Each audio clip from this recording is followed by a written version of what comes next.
Assalamualaikum warahmatullahi wabarakatuh. Selamat datang kembali di channel Keramat Horor. Kali ini saya akan menceritakan sebuah pengalaman dari salah seorang narasumber. Nah, si narasumber ini pernah mengalami kejadian yang sangat menyeramkan. Jadi saat itu, si narasumber ini hendak liburan bersama teman-temannya. Namun siapa sangka, liburan yang disangka akan menyenangkan dan benar-benar dipenuhi oleh canda tawa itu berubah menjadi sesuatu yang sangat menakutkan. Bahkan ada suatu kejadian tragis yang harus menimpa salah satu temannya. Bagaimana kisahnya? Apa yang terjadi pada mereka? Simak terus videonya sampai selesai dan jangan lupa, sebelum mulai ke ceritanya, alangkah baiknya kalian siapkan kopi, siapkan cemilan supaya saat mendengarkannya lebih santai. Kalau sudah, kita mulai saja ke ceritanya. Liburan panjang sudah ada di depan mata. Senyum puas empat orang pemuda itu menggambarkan betapa senangnya mereka menyambut liburan panjang tahun itu. Mereka adalah Dani, Ali, Rama, dan Nasi. "Mau kemana kita liburan ini? Apa camping aja?" ujar Dani. "Ah, gak seru. Masa tiap libur camping mulu?" ujar Rama menyela. "Kalian punya uang tidak?" tanya Ali. "Kalau aku, masalah uang sih gampang," jawab Rama. "Betul, masalah uang gampang lah," sahut Nasi yang memang anak orang berduit. "Kalau begitu, bagaimana kalau kita ke kampung nenekku yang ada di Kalimantan Tengah saja?" usul Ali saat itu. "Waduh, jauh dong," ujar Dani menjawab. "Nah, betul aja tuh, mending ke kampung nenekmu dekat hutan kan?" ujar Nasi. "Iya, nenekku juga punya kebun paken. Suasana di sana juga masih sangat asri," kata Ali bersemangat. "Ada ceweknya juga, Li," jawab Dani. "Jangan macem-macem loh sama cewek di sana. Takutnya saat kamu pulang, tuh kemaluanmu bisa tidak ada." Iya ya, ngeri," ketiga orang itu menjawab secara bersamaan. Setelah merundingkan hari keberangkatan, mereka pun pulang ke rumah masing-masing. Di suatu hari, Dani sedang tertidur di rumahnya. Dia bermimpi. Di mimpinya ini, Dani berada di sebuah danau dan dia melihat ada seorang perempuan tengah berdiri menatap ke arah danau. Pelan-pelan ia melangkah untuk mendekat. Namun langkahnya terasa sangat lambat sekali. Bahkan ia hampir tidak bergerak dari tempatnya berdiri. Sungguh aneh. Wajah Dani seketika pucat. Keringat dingin mulai mengucur dari tubuhnya kala dia melihat banyak tangan yang menahan kakinya untuk melangkah. "Dani, bangun Dani, Dani," ujar suara yang sangat ia kenal dan terus memanggilnya. Ia mulai membuka mata, namun napasnya sangat terengah-engah saat itu. Dan dia melihat ayahnya ini sudah berdiri di sampingnya dengan raut wajah yang khawatir. "Kamu habis dari mana sampai ngigau seperti itu?" tanya ayahnya yang seperti khawatir. Aku tidak dari mana-mana, Bah," jawab Dani dengan masih napas tak beraturan. "Makanya lain kali itu baca doa dulu. Jangan asal ketemu bantal langsung tidur," ujar ayahnya seraya beranjak menuju pintu kamarnya. "Aduh, mimpi apa tadi? Benar-benar mengerikan sekali," pikir Dani saat itu. Singkat cerita, hari yang ditunggu pun tiba dan mereka pun sudah mulai berkumpul di sana. Wah, wah, wah, ini dia nih. "Ternyata tidak sia-sia kita berteman dengan orang kaya," ujar Ali ketika melihat Nasi turun dari mobil. "Jangan banyak ngomong kamu. Aku terpaksa ini karena ayahku menyuruh si Arun ikut dan menjagaku." "Hahaha, maklumlah, anak beruang," gelak tawa teman-temannya membuat Nasi kesal dan melemparkan batu kerikil ke arah teman-temannya. Perjalanan mereka diwarnai dengan canda seru dan sesekali terdengar saling meledek antara mereka. "Kita istirahat dulu di masjid yuk, mataku sudah sangat ngantuk," ujar Arun seraya memasuki gerbang masjid besar itu. "Berapa lama lagi perjalanan kita, Li?" "Masih 18 jam lagi, kita bisa istirahat dulu di sini." "Waduh, masih lama sekali dong," gerutu Dani saat itu. "Ya mau bagaimana lagi, perjalanannya kan memang jauh," saut Ali seraya merebahkan tubuhnya di atas lantai masjid yang terasa sangat dingin saat itu. Nasi dan Rama sudah terlelap dalam tidurnya. Tampaknya mereka memang sangat kelelahan akibat perjalanan yang sangat panjang tersebut. Ali duduk sambil sesekali menguap. Meskipun mengantuk, ia tak mau ikut tertidur. Sebab walaupun di tempat itu terasa nyaman, tapi ia tetap perlu waspada. "Kamu nggak tidur, Li?" tanya Arun. "Jaga-jaga, takutnya ada sesuatu yang terjadi kalau kita semua tidur." "Ya udah, kalau begitu kamu tidur aja, Li, biar gantian aku yang jaga." Tanpa disuruh dua kali pun, Ali lantas merebahkan tubuhnya di lantai. Dan untuk beberapa saat kemudian, ia sudah terhanyut ke alam mimpi. Saat masjid mulai ramai didatangi oleh orang-orang yang akan melaksanakan sholat subuh, mereka pun lantas kembali melanjutkan perjalanan.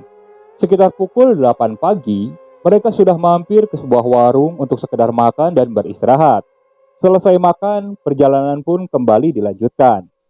Setelah melewati perjalanan yang panjang, akhirnya mereka tiba di kampung neneknya Ali. Rasa lelah mereka akhirnya terbayarkan dengan keindahan alam di kampung itu. Sebuah kampung di pinggir sungai yang jernih dan dipenuhi dengan pohon buah-buahan di sekitarnya. Mereka pun disambut ramah oleh neneknya Ali yang terlihat masih sangat lincah. Aduh, serunya cucuku datang bersama teman-temannya. Senang sekali rasanya. Libur kan, Cuk? Berarti kalian bisa lama dong di sini. "Kami di sini paling lama 1 minggu, Nek," jawab Ali. Masa cuma 1 minggu? Asal kamu tahu, nenek ini sudah lama menunggumu. Cucu nenek yang ganteng, badannya pun sudah tinggi sekali sekarang. Ali pun tersipu dipuji seperti itu oleh neneknya. Sementara teman-temannya langsung mencibir dan membuang muka menahan tawa. Kalian sudah lapar kan, Cuk? Sebentar lagi nenek masak makanan dulu ya. "Wah, si ganteng nih," ejek Dani setelah neneknya Ali ke dapur. "Mandi langsung turun ke sungai kan ganteng?" tanya Rama sambil mengedipkan matanya. "Stoplah, jangan ngeledek seperti itu, geli tahu," ujar Ali yang akhirnya langsung disambut gelak tawa teman-temannya. "Rama, Nasi, ayo terjun," teriak Dani yang sudah lebih dulu masuk ke dalam air. "Ih, airnya dingin ya?" tanya Nasi. "Apa kamu mau masak dulu nih airnya?" tanya Ali mengejek. Selesai mandi di sungai yang jernih tersebut, mereka langsung disuruh makan oleh neneknya Ali yang sudah selesai menyiapkan makanan. Di dapur yang beralaskan tikar dari anyaman rotan tersebut, terlihat juga ada sebuah jendela besar yang mengarah langsung ke sungai. "Wah, enaknya nih," ujar Rama melihat hidangan yang tersedia. Ada sesangan udang sungai, nasi panas, teh manis, sambal terasi, oseng umput, dan ikan baung goreng. Nenek Ali tersenyum menatap Ali dan teman-temannya yang memakan masakannya sangat lahap. Selesai makan, mereka beristirahat sambil mendengarkan cerita-cerita seru dari neneknya Ali. Nah, kita sebut saja neneknya Ali ini dengan sebutan Nenek Bia. "Di mana tempat yang nenek ceritakan itu, Nek?" tanya Nasi. "Ya, kalau dari sini sih jaraknya lumayan jauh." "Nenek bisa kasih tahu detail tempatnya, Nek?" tanya Nasi lagi. "Buat apa? Jangan sekali-kali ke sana ya. Apalagi kalian itu orang baru di sini." "Tidak, Nek, kami tidak ada niatan ke sana, hanya sekedar bertanya saja," jawab Nasi. "Bagus, tidak usah ke sana. Kalau kalian ke sana, itu sama saja dengan nyari penyakit." Selesai mendengarkan cerita dari neneknya Ali, mereka tetap berkumpul di depan sambil mengobrol satu sama lain. Semilir angin malam itu terasa sejuk dan menyegarkan. Sementara Arun sudah terlelap tidur sejak sore tadi. Keesokan paginya, sebelum teman-temannya bangun, Ali sudah meminjam satu buah cis dari salah satu keluarganya. Ia berencana membawa teman-temannya ke sebuah ongkong atau air terjun.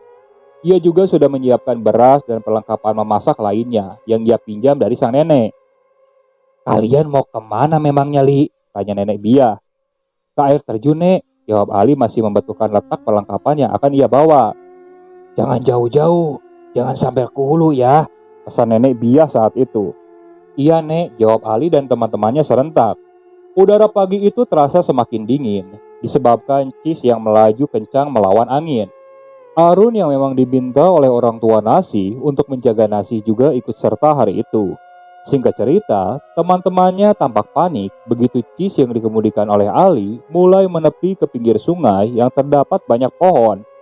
Dani yang duduk paling depan berteriak histeris saat kepalanya hampir menabrak ranting-ranting pohon mondoliar yang condong ke air. "Hati-hati, Li. Apa kamu sengaja ingin mematahkan leherku, ha?" bentak Dani saat itu. "Ular!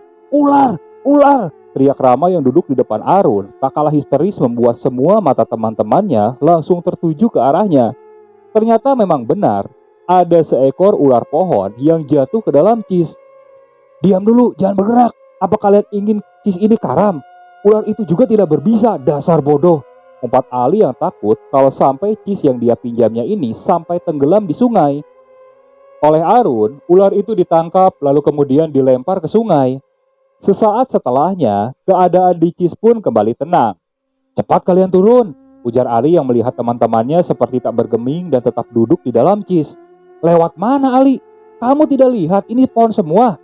Cismu belum sampai ke tanah tuh," jawab Dani menunjuk ke arah tanah kering yang berada beberapa meter dari tempat Cis yang mereka singgahi. "Mana bisa ke sana? Kamu tidak lihat kalau itu banyak akar dan pohon-pohon kecil, hah?"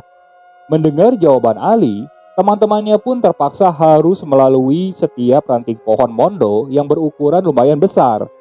Setelah teman-temannya sampai di tanah, Ali pun kemudian melepaskan pegangannya, dan Cis pun mulai menjauh pohon mondo tersebut. Ia pun menambatkan tali Cis di sebuah pohon yang berada sedikit ke hulu dari tempat teman-temannya turun tadi. Dan di tempat Ali menambatkan Cis, itu tidak terlalu banyak pohon dan tanahnya pun lumayan luas.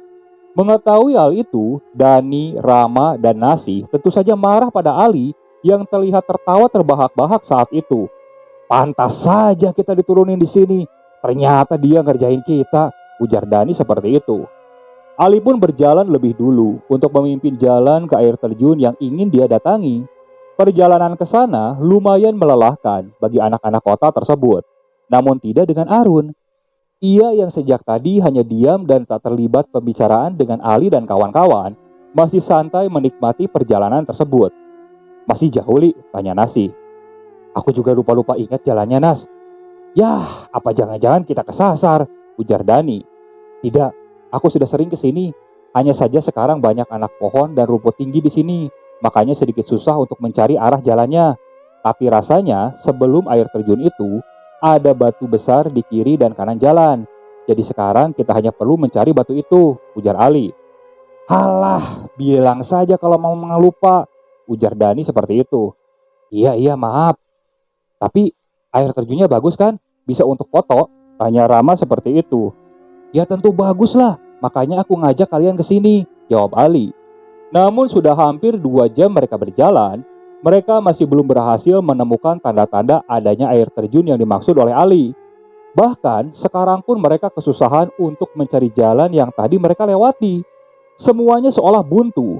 Rumput-rumput yang mereka injak selama perjalanan pun tidak dapat mereka temukan. Kakiku rasanya sudah hampir patah nih gara-gara jalan terus dari tadi," keluh Nasi seperti itu. Mendengar keluhan teman-temannya, tentu saja Ali yang berperan sebagai pemimpin jalan merasa bersalah. "Kalian istirahat dulu di sini, biar aku yang mencari jalan pulang," ujar Ali. "Jangan berpencar, Li. Lebih baik kita sama-sama istirahat. Nanti kita bersama-sama juga mencari jalan," ujar Arun. Teman-temannya menatap Ali, dan karena ditatap seperti itu, Ali justru semakin merasa bersalah. "Aku akan baik-baik saja. Kalian istirahat di sini," ujar Ali sebelum pergi meninggalkan teman-temannya. Dan Arun yang terlihat pasrah dengan keputusan Ali. Cahaya matahari mulai menghilang, dan mereka masih menunggu Ali yang belum juga datang. "Kita cari si Ali yuk. Takutnya dia malah ngerjain kita seperti sebelumnya," ujar Dani memecahkan kesunyian. "Rasanya tidak mungkin kalau si Ali ngerjain kita, karena dari raut wajahnya juga sudah terlihat kalau dia merasa sangat bersalah pada kita semua," salah Arun seperti itu. "Iya, aku yakin kalau sekarang kita benar-benar tersesat. Mustahil dari tadi kita hanya berputar-putar di sini saja," ujar Nasi membenarkan perkataan Arun. "Aduh, perutku lapar," umam Rama yang dari tadi diam. "Sama Ram, aku juga," ujar Dani. "Ya udah, kalau gitu sekarang kita masak dulu aja dengan peralatan yang ada. Setelah itu kita sisakan untuk Ali," usul Arun yang langsung disetujui oleh ketiga temannya itu. Hari pun sudah mulai gelap, dan penglihatan mereka pun juga terbatas karena senter yang digunakan untuk menerangi langkah mereka hanya ada 1 buah. "Ali!" teriak Dani tiba-tiba menunjuk ke arah semak-semak. "Dan kamu jangan teriak-teriak gitu. Bagaimana kalau suaramu malah mengundang beruang?" tegur Rama yang berjalan paling belakang. "Itu di sana Ali. Aku lihat Ali di situ, dia lari. Mana? Tanya teman-teman yang lain melihat ke arah yang ditunjukkan oleh Dani. karena Dani sangat yakin dengan apa yang dia lihat. Akhirnya, mau tidak mau teman-temannya pun mengikutinya. Sekitar hampir setengah jam kemudian, mereka tiba-tiba sudah berada di tepi sebuah danau. Danau yang tidak pernah mereka temukan sebelumnya. Padahal, lokasinya ini cukup dekat dengan lokasi mereka tadi. "Ini danau?" tanya Nasi. "Sepertinya iya, tapi kita jangan dekat-dekat dengan air, sebab kita tidak tahu hewan apa yang ada di balik air itu," ujar Arun. "Kalau di air begini, takutnya ada ular besar ataupun buaya," kata Rama. "Mana si Ali?" tanya Rama pada Dani yang tampak celingukan. "Sungguh Ram, aku tidak bohong. Tadi aku lihat Ali." "Ya kalau begitu di mana orangnya sekarang?" Dani terdiam. Perasaannya mulai tidak nyaman berada di tempat tersebut. "Lebih baik kita menjauh saja dari area danau ini. Aku takut kalau ada buaya atau ular besar di sini," ucap Dani yang langsung disetujui oleh Arun. Tapi tidak dengan kedua temannya. Mungkin karena rasa lelah akibat seharian berjalan, sehingga mereka memutuskan untuk beristirahat di sana hingga pagi tiba. Saat Arun dan kedua temannya terlelap, hanya Dani yang berjaga, sebab matanya seakan tak bisa dipejamkan. "Gimana kau Ali? Kok kamu gak datang-datang juga?" ucap Dani di dalam batin. Singkat cerita, esok pun tiba. Saat mereka terbangun, semuanya tampak takjub melihat pemandangan danau tersebut. Airnya yang tenang dan berwarna biru, juga banyak tumbuhan liar berbunga indah di sekitarnya. Seakan lupa bahwa mereka sedang tersesat. Nasih dan Rama terlihat senang untuk mengambil banyak foto di sekitar danau. Sementara Dani tampak terkejut begitu mengetahui bahwa danau tersebut sama seperti danau di dalam mimpinya beberapa hari yang lalu. "Teman-teman, jangan mandi di sana. Bisa saja itu danau terbentuk karena pertambangan," teriak Dani. "Tambang apanya? Orang di sini hutan. Mana ada tambang di sini? Ya setidaknya kalaupun ada tambang di sekitar sini, pasti kita semua sudah mendengar aktivitas tambang ataupun ada jalan di sekitar sini," jawab Nasi. "Sepertinya kau gelisah Dani. Ada apa?" tanya Arun. Meskipun ragu untuk menceritakan perihal mimpinya itu, tapi akhirnya Dani pun bercerita pada Harun. Arun menanggapi cerita Dani dengan sesekali anggukan. Kadang pula ia menyipitkan mata dan menatap Dani dengan tatapan aneh. "Woi!" Sebuah teriakan terdengar dari segala arah. Arun lantas berdiri mendengarkan suara itu. Lalu kemudian ia menjawabnya dengan nada teriakan yang sama. "Woi!" Teriakan-teriakan itu pun akhirnya saling berbalasan. Hingga beberapa saat kemudian, muncullah Ali dari balik semak-semak. "Dari mana saja kau bodoh?" serang Dani. "Sabar dan sabar. Saat aku sampai di Cis, tiba-tiba hujan deras. Jadi aku terpaksa harus menyelamatkan mesin Cis itu dulu. Tapi hujan tadi malam itu deras dan lama. Sampai-sampai aku tidak bisa menjemput kalian," ujar Ali menjelaskan. "Bohong, tadi malam itu gak ada hujan. Jangan-jangan kau ngerjain kami lagi, hah?" ujar Dani dengan lengan yang masih berada di leher Ali. "Astaga Tuhan, aku serius, aku gak bohong Dan. Buat apa aku juga ngerjain kalian sampai membiarkan perutku kelaparan? Kamu tahu kan dari kemarin aku belum makan," ujar Ali. Arun coba menenangkan Dani yang hampir berkelahi dengan Ali saat itu. Ia yakin ada yang tidak beres dengan perjalanan mereka semalam, sehingga membuat apa yang mereka berempat alami ini berbeda jauh yang dialami oleh Ali. Kalau kalian gak percaya, kalian bisa melihat genangan air di sepanjang jalan. Bahkan air di sungai pun meluap. Apa mungkin itu semua ulahku? Dan saat semuanya kembali tenang, Ali tampak tertegun sambil memandangi pemandangan danau tersebut. Ya bagaimana tidak, danau itu sama persis seperti yang diceritakan oleh neneknya. "Kita pulang yuk," ajak Ali. "Sebentar Li, kita foto-foto dulu," kata Nasi. "Kalian ingat kan tentang danau yang diceritakan nenekku ini?" Teman-temannya mengangguk. "Sepertinya ini danaunya," bisik Ali. "Wah, bagus dong kalau gitu. Kita bisa sekalian uji nyali di sini. Tapi perasaan tadi malam aman-aman aja kan? Gak ada yang aneh." "Itu berarti yang kata nenekmu ceritakan itu hanya mitos belaka.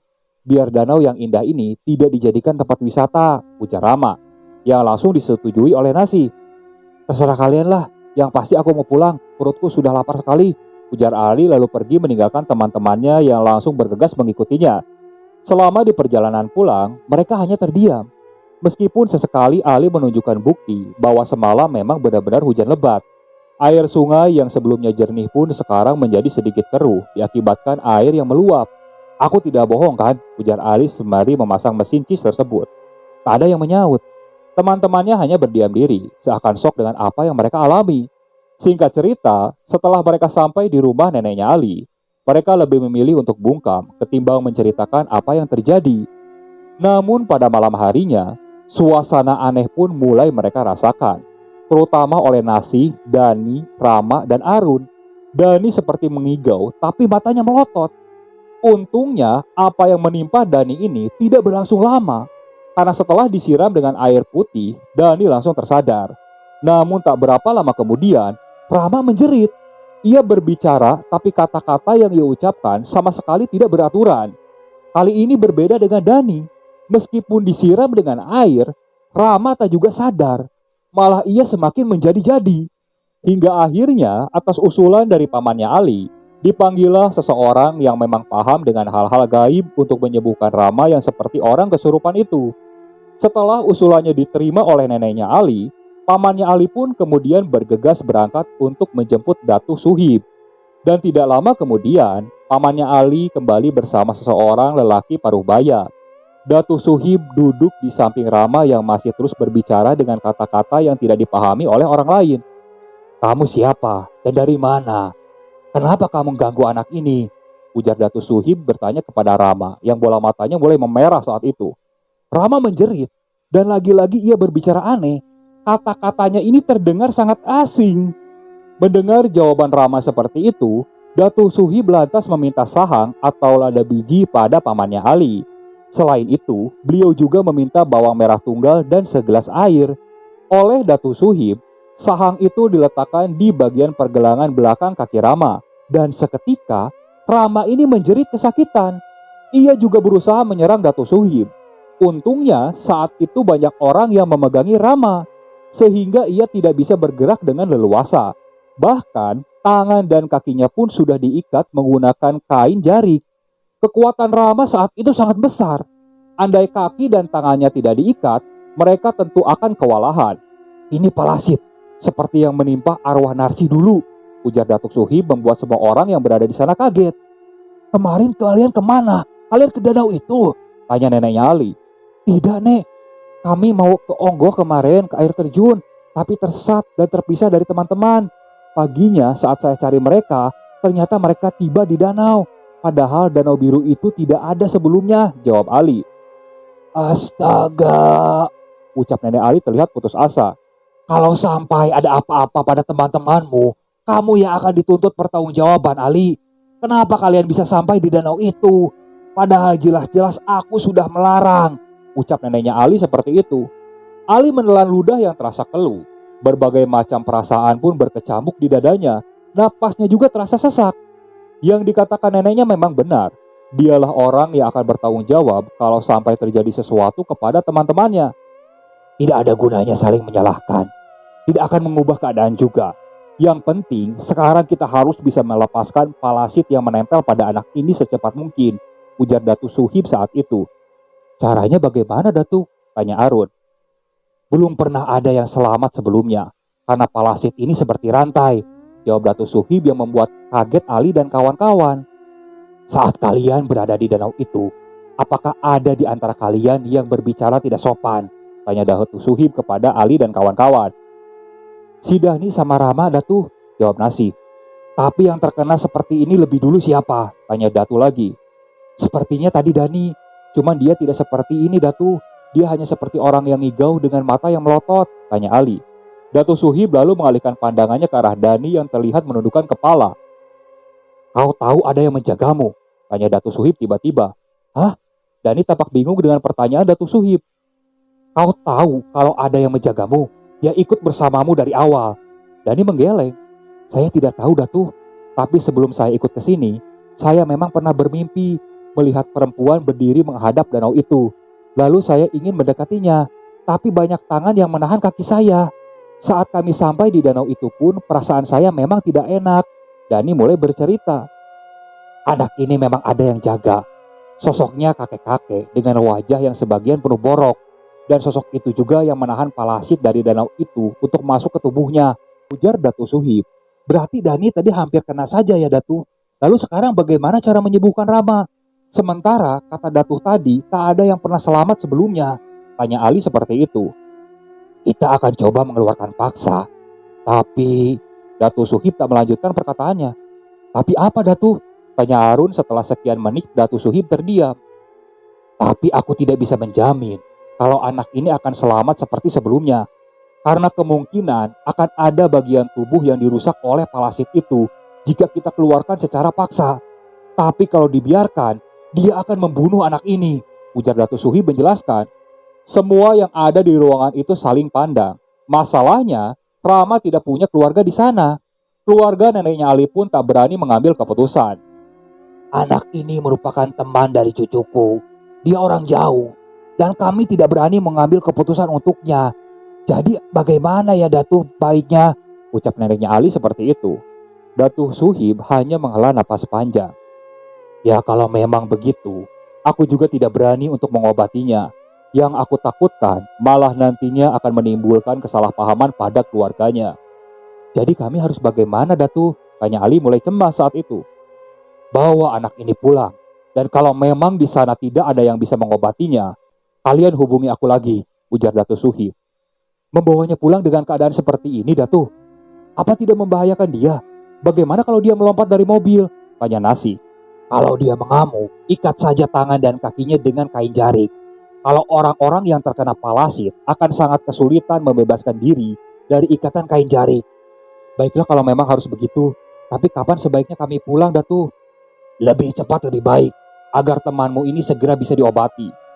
Singkat cerita, keesokan harinya mereka pun mulai berpamitan pada neneknya Ali yang menatap kepergian mereka dengan was-was. Perjalanan yang awalnya sangat begitu menyenangkan dengan dihiasi canda dan tawa, kini terasa sepi dengan perasaan was-was dan takut yang menyerang mereka. Untungnya, perjalanan pulang ini tidak ada halangan yang berarti. Hanya sesekali ketika mereka singgah untuk makan, Rama berusaha untuk melepaskan diri. Tapi tentu saja, usaha Rama ini tidak berhasil. Rasa kantuk dan lelah membuat pemuda-pemuda itu mulai bertengkar dan saling menyalahkan satu sama lain. Tentunya yang paling disalahkan di sana ialah Ali. Sebab jika Ali tidak mengajak mereka ke kampung halaman neneknya, tentu saja Rama masih baik-baik saja saat ini. Tapi apalah daya, nasi sudah menjadi bubur. Menyesal pun tidak akan merubah kenyataan. Dan puncaknya ketika mereka tiba di rumah Rama, orang tua Rama yang melihat anaknya seperti itu sangat shock. Bahkan teman-temannya hampir kena pukul semua. Maafkan kami paman, kami benar-benar tidak tahu kalau akan terjadi sesuatu seperti ini, ucap Ali penuh sesal saat itu. Ini memang kesalahan saya yang mengajak teman-teman untuk berkunjung ke kampung nenek saya. Tapi sungguh demi Tuhan, saya tidak ada niatan untuk mencelakai mereka, termasuk apa yang terjadi saat ini pada Rama, ucap Ali dan kini benar-benar ia sangat penuh sesal. Cukup, sekarang pergi dari sini dan jangan pernah lagi bergaul dengan anak-anak saya, bentak orang tua Rama seraya mengusir Ali dan kawan-kawan. Maafkan kami paman, kami benar-benar tidak tahu kalau akan terjadi sesuatu seperti ini, ucap Ali penuh sesal saat itu. Ini memang kesalahan saya yang mengajak teman-teman untuk berkunjung ke kampung nenek saya. Tapi sungguh demi Tuhan, saya tidak ada niatan untuk mencelakai mereka, termasuk apa yang terjadi saat ini pada Rama, ucap Ali dan kini benar-benar ia sangat penuh sesal. Cukup, sekarang pergi dari sini dan jangan pernah lagi bergaul dengan anak-anak saya, bentak orang tua Rama seraya mengusir Ali dan kawan-kawan. Semenjak hari itu, Nasi, Ali, dan Dani tidak pernah lagi menengok Rama, sebab mereka selalu diusir jika berada di sekitaran rumah keluarga Rama. Namun dari kabar yang didapat dari tetangganya Rama, katanya keadaan Rama ini semakin parah setelah diobati. Dan 2 minggu kemudian, kabar duka pun mengejutkan datang. Rama meninggal dunia pada dini hari sekitar pukul 4 pagi. Respon pertama dari ketiga pemuda itu saat mendengar kabar duka tersebut, mereka seperti tidak percaya, sangat kaget. Perasaan takut pun membayangi ketiganya, takut disalahkan, takut akan dendam keluarga Rama, takut mereka yang akan menjadi korban selanjutnya. Perasaan itu bercampur aduk menjadi satu, sampai-sampai membuat ketiganya menjadi depresi. Hingga akhirnya, untuk menghindari sesuatu yang tidak diinginkan, Ali dikirim ke kampung halaman neneknya. Sementara Nasi disekolahkan di luar pulau dan Dani pergi merantau entah kemana. Hingga saat ini, ketiganya tidak pernah lagi bertemu, hanya berkomunikasi singkat lewat media sosial yang sempat mereka lakukan. Oke, sekian untuk cerita kali ini. Saya mohon maaf apabila masih banyak kekurangan dalam pembawaan ceritanya. Kritik dan sarannya silakan kalian bisa cantumkan di kolom komentar. Tak lupa, saya juga ucapkan terima kasih kepada narasumber yang sudah membagikan kisah ini. Tak lupa kepada para penonton yang terus setia mengikuti channel Keramat Horor ini. Semoga kalian selalu diberikan kesehatan, dijauhkan dari musibah, dan selalu dilancarkan rezekinya. Terus ikuti cerita-cerita yang dibawakan oleh Keramat Horor ini. Assalamualaikum warahmatullahi wabarakatuh.